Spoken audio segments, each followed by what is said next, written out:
परम पूज्य गुरुदेव परम वंदनीय माता जी के सूक्ष्म संरक्षण में मंच पर हम लोगों के साथ उपस्थित हम सबका मार्गदर्शन यहाँ पर करने के लिए हम सबके आदरणीय कालीचरण मामा जी, आदरणीय ओपी शर्मा मामा जी, आदरणीय शरद मामा जी, आदरणीय दुबे मामा जी, आदरणीय सभी वरिष्ठ कार्यकर्तागण जो हम लोगों के साथ मंच पर उपस्थित हैं, शांति कुंज परिवार के, देव संस्कृति विश्वविद्यालय परिवार के सभी आचार्यगण, यहाँ पर उपस्थित देव संस्कृति विश्वविद्यालय के इंटर्नशिप के सभी विद्यार्थी और शामली से आए वो सभी विद्यार्थी जो यहाँ भारतीय संस्कृति ज्ञान परीक्षा में भाग लेने के लिए आए हैं। इसके अतिरिक्त शांति कुंज के विभिन्न शिविरों में पार्टिसिपेट कर रहे कार्यकर्ता भाइयों बहनों, आज हम लोग स्वामी विवेकानंद के इस जन्म दिवस के अवसर पर गायत्री परिवार के युवा क्रांति वर्ष की उद्घोषणा करने जा रहे हैं। पर मुझे लगता है कि इस क्रांति वर्ष की पटकथा परम पूज्य गुरुदेव ने, वंदनीय माता जी ने आज से 30 वर्ष पहले ही लिख करके रख दी थी। हम लोग यदि अखंड ज्योति के 1988 के कुंडलिनी जागरण विशेषांक को उठा करके देखें, जिसे परम पूज्य गुरुदेव ने उस समय में लिखा था, तो बहुत ही छुपे हुए शब्दों में, रहस्यमय शब्दों में गुरुदेव ने हिंट किया कि 2014 से 2021 तक का समय संक्रमण काल का समय है, ट्रांजिशन का पीरियड है, शुभ और अशुभ के बीच संघर्ष का समय है, बुरे और अच्छाई के बीच में लड़ाई का समय है, किधर की तरफ बिगाड़ी जा सकती है। और गुरुदेव ने कहा 2021 के बाद वो समय आएगा जिसको कि हम लोग सतयुग के नाम से जानते हैं। ऐसा ही महर्षि अरविंद ने कहा इनटू द 21st सेंचुरी में कि 21 के बाद का समय प्रकाश के अवतरण का समय है, और ये समय क्रांतिकाल का समय है, ये समय संक्रमण काल का समय है, ये समय ट्रांजिशन का समय है। इस अवधि में हमें करना क्या है, इस वर्ष में क्या योजना लेकर के हम लोगों को आगे बढ़ना है, इस विषय पर तो भी आदरणीय कालीचरण माँ जी आपको बताएंगे और शाम के सत्र में भी इस विषय पर चर्चा होगी।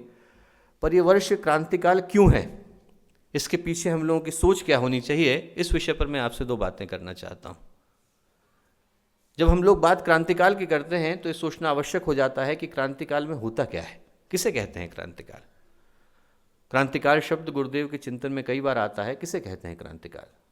दोस्तों, क्रांतिकाल में युद्ध की रणभेरियां बजनी शुरू हो जाती, ढोल नगाड़े बजने लगते हैं, मृत्यु तांडव की तैयारी करने लगती है, मौत खप्पर में खून लेकर के घूमने लगती है। क्रांतियों के क्षण में दोस्तों चेतावनी के स्वर सुनाई पड़ने लगते हैं। आप लोग गीता पढ़ी होगी, आप लोगों ने गीता को पलट करके देखिए, पहले अध्याय को आप देखेंगे। कुरुक्षेत्र में महाभारत शुरू होने से पहले पितामह भीष्म के शंख बजाते ही क्या होता है, पितामह भीष्म के शंख बजाते ही ढोल मृदंग नरसिंह बाजे भयंकर शब्द के साथ आकाश को हिला करके रख देते हैं। भगवान श्री कृष्ण पांचजन्य बजाते हैं, अर्जुन देवदत्त को बजाते हैं, भीम पौंड्र को बजाते हैं, युधिष्ठिर अनंत विजय को बजाते हैं, नकुल और सहदेव सुघोष मणि पुष्पक को बजाते हैं। क्यों बजाते हैं?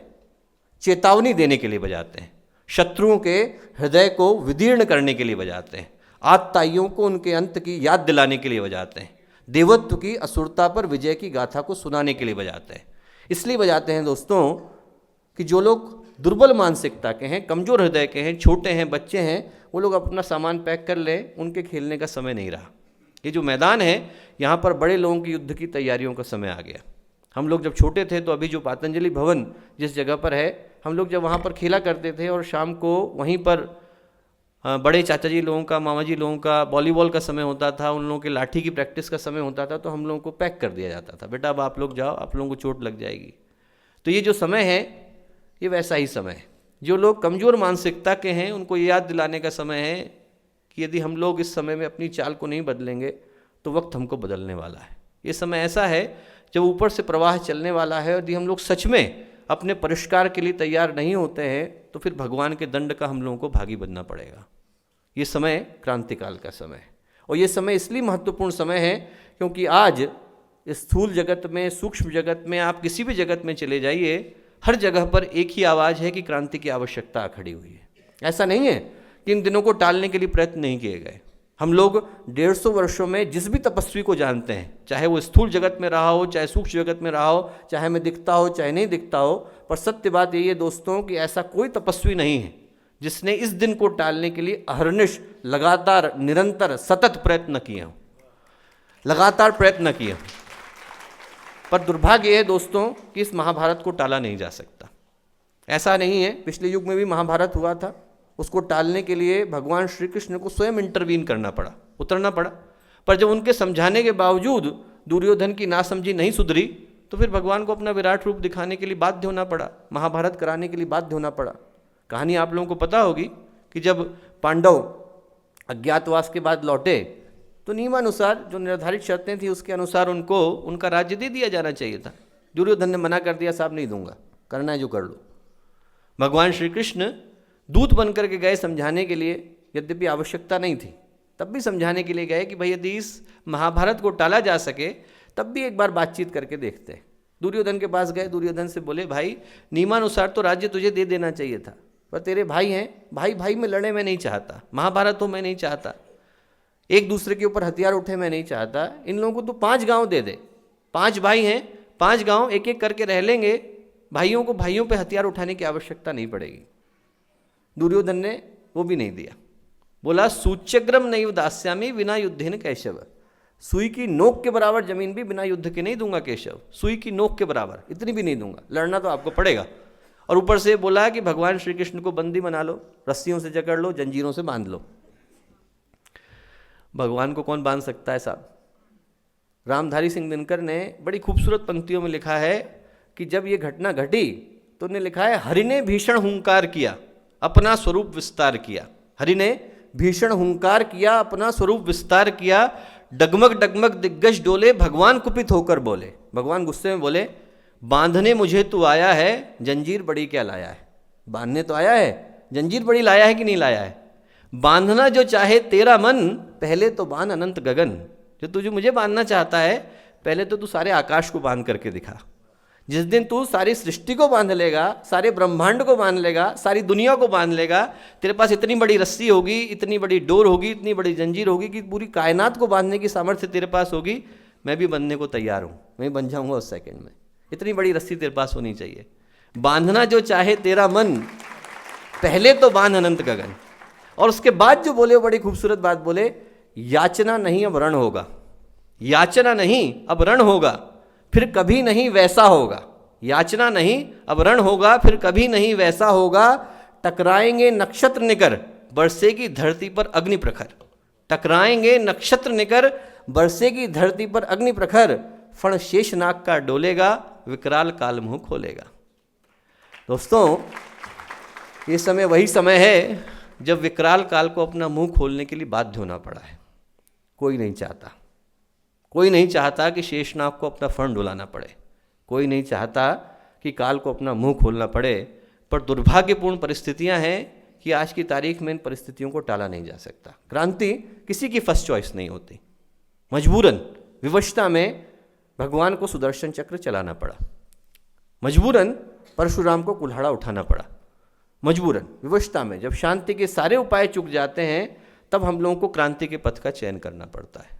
और आज मानवता उसी कुरुक्षेत्र में, उसी युद्ध भूमि में हमारा रथ बीच में लेकर के आके खड़ी हो गई है। 2 ही रास्ते हैं, एक रास्ता विनाश को जाता है और एक रास्ता नवनिर्माण को जाता है। एक तरफ खाई है, दूसरी तरफ पहाड़। धक्का लगा नहीं कि पूरी की पूरी इंसानियत गड्ढे में समा जाएगी। और ये परिस्थितियाँ इसलिए दोस्तों क्योंकि आज का इंसान अपनी आँखों पर पट्टी बांधे, स्वार्थ और संकीर्णता को अपना धर्म समझे, धर्म नीति सदाचार को भुलाए, सामूहिक आत्महत्या के लिए तैयार है। फिर से बोलूँगा, सामूहिक आत्महत्या के लिए तैयार है। आज आदमी बातें बड़ी बड़ी कर रहा है, उन सारे कामों को तब भी कर रहा है जिसको देखते हुए से लग रहा है कि यदि इस पथ पर चला तो न मैं केवल अपना अकल्याण करूंगा बल्कि पूरे समाज का अकल्याण करूंगा। उसके बावजूद आदमी उन्हीं चीज़ों को, उन्हीं मिस्टेक्स को, उन्हीं त्रुटियों को, उन्हीं भूलों को बार बार दोहराए चला जा रहा है। और ये बातें प्रकृति को, परमेश्वर को, भगवान को, महाकाल को, गुरुदेव को, माताजी को ज़्यादा समय तक स्वीकार नहीं है दोस्तों। और इसीलिए गुरुदेव ने हम लोगों के रथ को, गायत्री परिवार के रथ को कुरुक्षेत्र के बीच में ला करके खड़ा कर दिया है। हम लोग अर्जुन है और परम पूज्य गुरुदेव भगवान श्री कृष्ण। सेनयोर भयोर मध्यम रथम स्थापमेच्युत। बीच कुरुक्षेत्र के आकर के हम लोगों का रथ खड़ा हो गया है और गुरुदेव कह रहे हैं कि बेटा देख ले, जिन लोगों के साथ तुमको लड़ना है, जिन लोगों के साथ तुझको नव निर्माण की परिस्थितियों के लिए जूझना है, उसमें अपने भी हैं और पराये भी हैं। पर तू ये मत देख, तू ये देख कि तू धर्म के पक्ष में खड़ा है कि अधर्म के पक्ष में खड़ा है। क्योंकि दोस्तों, जब प्रवाह ऊपर से चलता है तो स्थूल जगत में किसी के रोके नहीं रुकता। आदमी बातें चाहे कितनी बड़ी कर ले, पर जब भगवान की योजना ऊपर से अपना चक्र चलाती है तो आदमी को वही करने के लिए बाध्य होना पड़ता है। और ये बात मैं फिर से आपको दोहराऊंगा कि यदि किसी को आने वाले 30 वर्षों का नक्शा देखना हो, यदि किसी को आने वाले 1000 वर्षों का मानवता का इतिहास पढ़ना हो, तो उसको आगे जाने के बजाय पीछे जाने की आवश्यकता है। उसको 1985 से लेकर 1990 तक के गुरुदेव के एक एक लेख को पढ़ने की आवश्यकता है, क्योंकि आने वाले वर्षों में अक्षरशः वही घटने वाला है जो वो 1985 से लेकर 1990 में लिख करके गए। और जब वो परिस्थितियों की घड़ी आती है दोस्तों, तो किसी के रोके नहीं रुकती, किसी के रोके नहीं रुकती। ये प्रश्न आज की तारीख में, युवा क्रांति वर्ष में, मैं कहूँगा कि योजनाओं से पहले आत्मसमीक्षा का वर्ष है। इस समय में हम लोगों से अपने आप से ये पूछने की आवश्यकता है कि हम लोग धर्म के पक्ष में खड़े हैं कि अधर्म के पक्ष में खड़े हैं। हम लोग गुरुदेव की शिक्षाओं को सच में अपने जीवन में उतारना चाहते हैं या उन पर सिर्फ बातें बनाना जानते हैं। दोस्तों, इस प्रश्न को हमें अपने आप से पूछने की आवश्यकता है।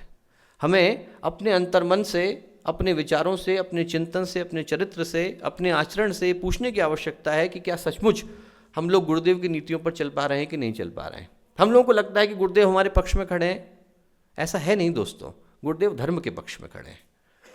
गुरुदेव ऐसे नहीं हो सकते कि वो एक संगठन के पीछे खड़े हो जाएं या एक ऑर्गेनाइजेशन के पीछे खड़े हो जाएं। गुरुदेव धर्म के पीछे खड़े हैं। आप लोग महाभारत की कथा को उठा करके देखिए। महाभारत में जब दोनों के बीच में निपटारा होने लगा, युधिष्ठिर के बीच में और दुर्योधन के बीच में, कि कौन कहाँ जाएगा, तो स्वाभाविक रूप से दुर्योधन राजा था भाई, पूरी दिल्ली उसके पास थी, सारा हस्तिनापुर लेकर के बैठा था, सारे के सारे राजा उसकी तरफ जाने लग गए कि भाई हम उनकी तरफ से लड़ेंगे, इनके पास क्या है, तो पांडव तो भिखारी है, इनके पास कौन लड़ेगा। सारे के सारे उधर चलने लगे तो भगवान श्री कृष्ण उठ करके पांडवों की तरफ जा करके बैठ गए। जैसे ही भगवान बैठे तो पलड़ा इधर को झुकना शुरू हुआ, लोग इधर को आने लग गए। तब भी इधर 90 करोड़, उधर 110 करोड़ लोग। बाद में जब सब जगह गिनती होने लग गई और युधिष्ठिर खड़े हुए और युधिष्ठिर ने बोलना शुरू करा कि साहब हमारी तरफ ये है, हमारी तरफ वो है। दुर्योधन ने कहा हमारी तरफ से ये लड़ेंगे, हमारी तरफ से वो लड़ेंगे। युधिष्ठिर ने कहा हमारी तरफ से ये लड़ेंगे, हमारी तरफ से वो लड़ेंगे, और हमारी तरफ से भगवान श्री कृष्ण लड़ेंगे। भगवान श्री कृष्ण बोले, युधिष्ठिर तुमने उसका नाम नहीं लिया जिसकी तरफ से मैं लड़ूंगा। तुमने कहा नहीं, आप तो हमारी तरफ से लड़ेंगे। भगवान श्री कृष्ण बोले, नहीं युधिष्ठिर, मैं तुम्हारी तरफ से नहीं लड़ सकता, मैं धर्म की तरफ से लड़ रहा हूँ। तुम धर्म की तरफ हो, इसलिए मैं तुम्हारी तरफ से लड़ रहा हूँ। तो हम लोगों को अपने आप से दोस्तों ये पूछने की आवश्यकता है कि क्या सचमुच हम लोग धर्म की तरफ खड़े हैं। यदि हमारे मन में विश्वास आ जाए, मैं आपको बताऊं एक बड़ी अच्छी कहानी, परसों मैं भागवत में पढ़ रहा था, मुझे बड़ी अच्छी लगी कि भगवान राम जब सेतु बन रहा था तो परीक्षा लेने के लिए खड़े हो गए कि कौन सच में भगवान के प्रति विश्वास रखता है, दिल से विश्वास रखता है। तो भगवान ने देखा कि सब लोग नल नील राम राम लिख करके पत्थरों पे फेंक रहे थे, पत्थर तैरते हुए जा रहे थे। तो भगवान राम जाकर के खड़े हो गए। भगवान राम ने कहा भाई यदि पत्थर तैर रहा है तो मैं भी लिख करके फेंकता हूँ, तैरेगा। भगवान राम ने राम लिखा और फेंका और पत्थर जो है पानी में डूब गया। डूब गया तो जितने लोग थे वो सबके सब हतप्रभ होकर के देखने लगे। उन्होंने कहा ये क्या हुआ, और जैसे ही डूबा तो बाकी सबके तो चेहरे लटक गए और हनुमान जी ने कहा अरे वाह, भगवान का क्या चमत्कार है साहब। दूसरी बार उन्होंने फिर पत्थर फेंका, फिर पत्थर डूब गया।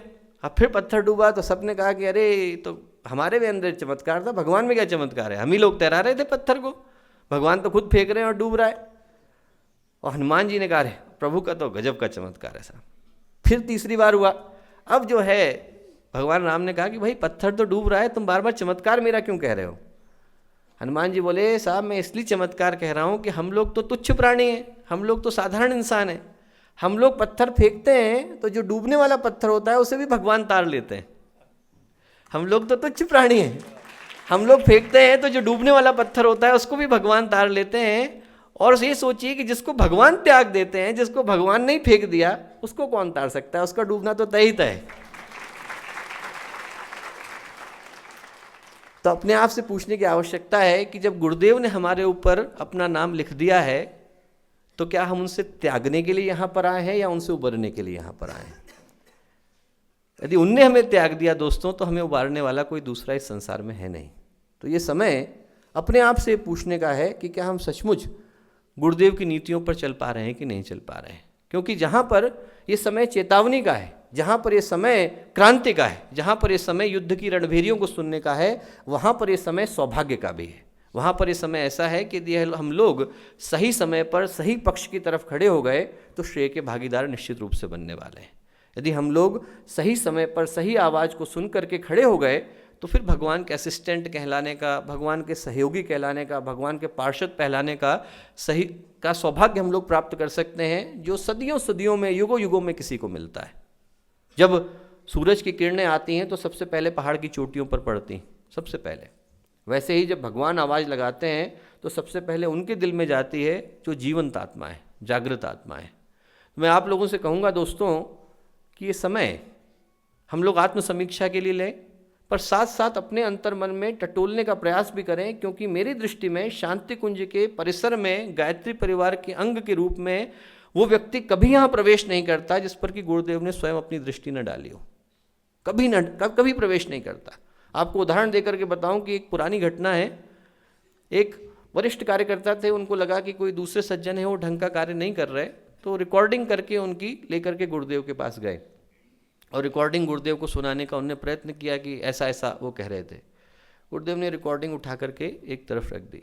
बोले, बेटा शांति कुंज मेरा शरीर है, इस पर मक्खी भी बैठती है तो मुझे पता चल जाता है। और दोस्तों गायत्री परिवार में मक्खी भी घुसती है तो गुरुदेव की इच्छा के बगैर नहीं घुसती।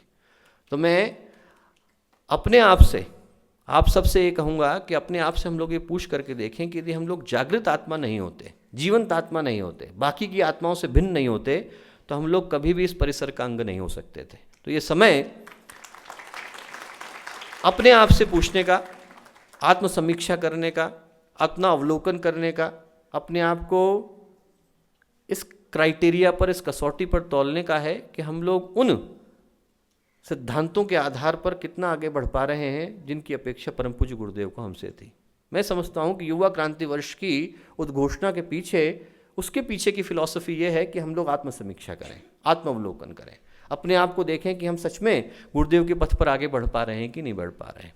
क्योंकि इस समय जब आधे से ज़्यादा दुनिया दोस्तों कीड़े मकोड़ों की तरह, मक्खी मच्छर की तरह सिर्फ अपने पेट भरने के लिए और परिवार बड़ा करने के लिए जी रही है, उनके पास महाभारत में पिसने के अलावा दूसरा ऑप्शन नहीं है।